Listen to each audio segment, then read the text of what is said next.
Du interessierst dich für Vaporizer? Also für Geräte zur thermischen Extraktion von Trockenkräutern? Wenn du dir nun einen Überblick über verschiedene Geräte verschaffen möchtest, werden dir immer wieder die Begriffe Konvektion, Konduktion und Hybrid begegnen. Diese Begriffe beziehen sich auf verschiedene Heizverfahren, welche in Vaporizern zur Anwendung gebracht werden. Da mir hier in der täglichen Kommunikation gerade mit Ein- und Umsteigenden immer wieder große Missverständnisse zu diesem Thema begegnen, habe ich mich dazu entschlossen, dieses Video zu machen. Hier werden wir einmal genau auf die Unterschiede der verschiedenen Verfahren eingehen. Zunächst werden wir hier über die mir oft gestellte Frage reden: Christoph, was ist besser, Konvektion oder Konduktion? Dann schauen wir uns die verschiedenen Verfahren einmal unter der technischen Brille an und sehen darauf, wo hier die Unterschiede liegen. Anschließend reden wir über die Unterschiede für die Nutzung, die diese verschiedenen Verfahren dann auch mit sich bringen. Danach reden wir noch über mögliche Einflüsse der verschiedenen Verfahren auf den Effekt. Also, heute wird es wieder einmal bildend und nach diesem Video sollte es das bei euch gewesen sein mit der Konfusion bezüglich Konduktion und Konvektion.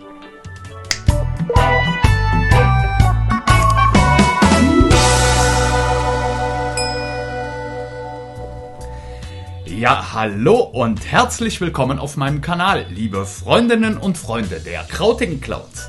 Mein Name ist Christoph von Vapers Krautcloud. Christoph, was ist denn nun besser? Konvektion oder Konduktion? Leider ist das eine Frage, die man nicht so einfach beantworten kann. Und auch hier glaube ich, dass die Fragestellung allein schon gar nicht wirklich zielführend ist. Es sind erst einmal wertfrei gesehen zwei grundlegend andere Heizverfahren und jedes System hat seine Eigenarten. Da kommt es denn ganz drauf an, welcher Gerätetyp eher zu euren Anforderungen und Erwartungen an einen Vaporizer passt. Es gibt Menschen, die lieben Konvektionsvapes und ihre Eigenarten über alles. Es gibt aber auch genauso viele Leute, die auf Hybrid- und Konduktionsgeräte paffen stehen. Nun, was ist technisch gesehen denn nun aber der Unterschied zwischen diesen beiden Verfahren? Bei einem Konduktionsvape könnt ihr euch die Kräuterkammer, das ist der kleine Raum in einem Vape, den wir mit unseren Kräutern befüllen, wie einen Ofen vorstellen, in dem sich die Seitenwände und der Boden auf die Temperatur gebracht wird und erhitzt wird, die wir uns gewünscht haben oder eingestellt haben. Die so erzeugte Wärme kriecht dann ins Kraut von den Seiten und von unten und ermöglicht so den Wirkstoffen in den Kräutern zu verdampfen.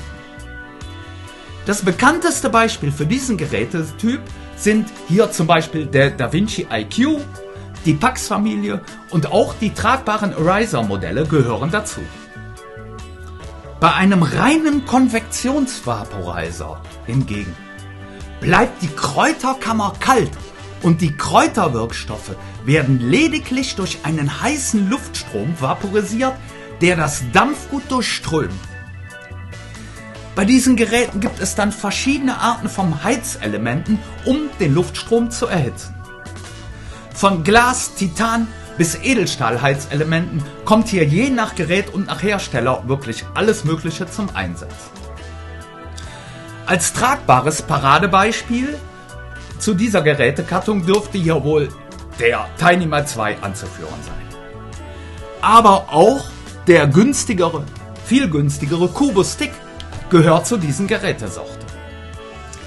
Im Regelfall kommen reine Konvektionsvaporizer aber als Tischgeräte daher, wie zum Beispiel die Herborizer-Familie, sämtliche Ball-Vapes gehören dazu und, ach mein Herz, der Verdamper gehört natürlich auch zu dieser Gruppe. Nun gibt es aber auch einige oder viele Geräte, in denen beide Systeme gleichzeitig zur Anwendung kommen. Diese werden dann als Hybridgeräte bezeichnet. Bei denen ist es also so, dass sich die Kammerwände erhitzen und gleichzeitig ein vorgeheizter Luftstrom auf das Dampfgut auftrifft. Zu den bekanntesten Geräten dieser Gattung dürfte wohl der Mighty Plus Vaporizer gehören, aber auch der Angus gehört dazu, und bei den Tischgeräten zählt zum Beispiel der beliebte Volcano Hybrid auch zu dieser Gruppe. Was sind nun die Unterschiede für uns als Nutzer bei diesen verschiedenen Systemen? Zu den reinen Konduktionsvapes gibt es im Englischen das passende Sprichwort "They are zipper, not ripper". Nun, was heißt das? Die Geräte dieser Vape-Kategorie werden am besten mit kurzen MTL, also Mouse-to-Lung-Puffs, genossen. MTL, diese Art der Inhalation, dürfte den meisten von einer Zigarette oder auch von einer Tüte bekannt sein. Hierbei füllt man dann zuerst den Mundraum mit Dampf, ehe dann inhaliert wird. Um die Wärme gleichmäßig durch die Kräuter zu leiten, sollte bei den Konduktionsgeräten die Kräuterkammer schon relativ dicht gepackt werden. Wenn hier zu lose eingefüllt wird, kann die Wärme sich nicht gleichmäßig im Dampfgut verteilen und das Gerät performt dann nicht wirklich befriedigend, nicht wie es sein sollte. Und hier resultierend aus der dicht gepackten Kammer haben wir es bei den Konduktionsgeräten auch mit einem relativ restriktiven Luftzug zu tun, der dann auch eher dem Durchlass einer Zigarette oder eben auch einer Tüte entspricht. Im Prinzip könnt ihr es euch so bei Konduktionsvapes vorstellen, dass ihr mit einem Zug immer einmal den Dampf aus der Kammer entnehmt. Diesen genießt, während sich dann in der Kammer neuer Dampf aufbaut. Bei der Heizweise hier durch einen Ofen ist es auch so, dass die Kräuter, die direkt im Kontakt mit den beheizten Flächen kommen, also meist mit den Außenwänden und dem Boden, naturgemäß mehr Hitze abbekommen und so schneller extrahiert werden. Demzufolge ist es immer ratsam, nach ein paar Zügen im Ofen mal kurz zu rühren, um eine gleichmäßige Extraktion im Dampfgut zu gewährleisten. Als nächstes muss erwähnt werden, dass die Konduktionsvaporizer auch generell zu der Gattung der Session Vapes gehören. Bei der Gattung der Session Vapes wird dann die gesamte Füllung der Kammer in einer mehrminütigen einzelnen Session genossen. Dadurch, dass sich die Kammer hier komplett erhitzt, verflüchtigen sich auch Bestandteile eures Krautes, wenn ihr nicht daran zieht. Wenn ihr diesen Gerätetyp mit Kraut befüllt und dreimal aufheizt, ohne einen Zug zu nehmen, ist mit dem Kraut hier drin auch nicht mehr viel los. So halten wir auf jeden Fall schon einmal fest, dass es sinnig ist, bei einem Konduktionsvape den gesamten Inhalt der Kammer in einer einzigen Session zu konsumieren und zu genießen. Nun, geschmacklich haben Konduktionsvapes die Eigenart, dass sie den Kräutern in den ersten Zügen sehr viele Terpene entnehmen, so am Anfang sehr stark loslegen. Sie brechen jedoch geschmacklich ab circa der Hälfte der Session ein und Röstaromen lösen die Terpene im Geschmack dann ab. Das meine ich jetzt auch absolut wertfrei. Auch ich kann durchaus Röstaromen etwas vom Geschmack abgewinnen. Aber ganz viele Menschen stehen da nicht wirklich drauf. Viele werfen ihr Kraut mit Einsätzen der Röstaromen dann auch schon aus der Kammer raus. Aber wie so oft ist das auch hier Geschmackssache. Die Konvektionsvapes hingegen sind schon auf einen anständigen Luftstrom, eine Airflow-Ratio angewiesen, damit die vorgeheizte Luft in der Kräuterkammer ihre Wirkung entfalten kann. Demzufolge haben diese Geräte auch meist ein sehr offenes Zugverhalten. die kommen denn auch schon mal wie ein offenes Scheunentor daher.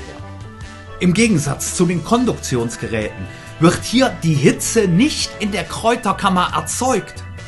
Sie erreicht den Kräutertopf erst mit dem einsetzenden Luftstrom.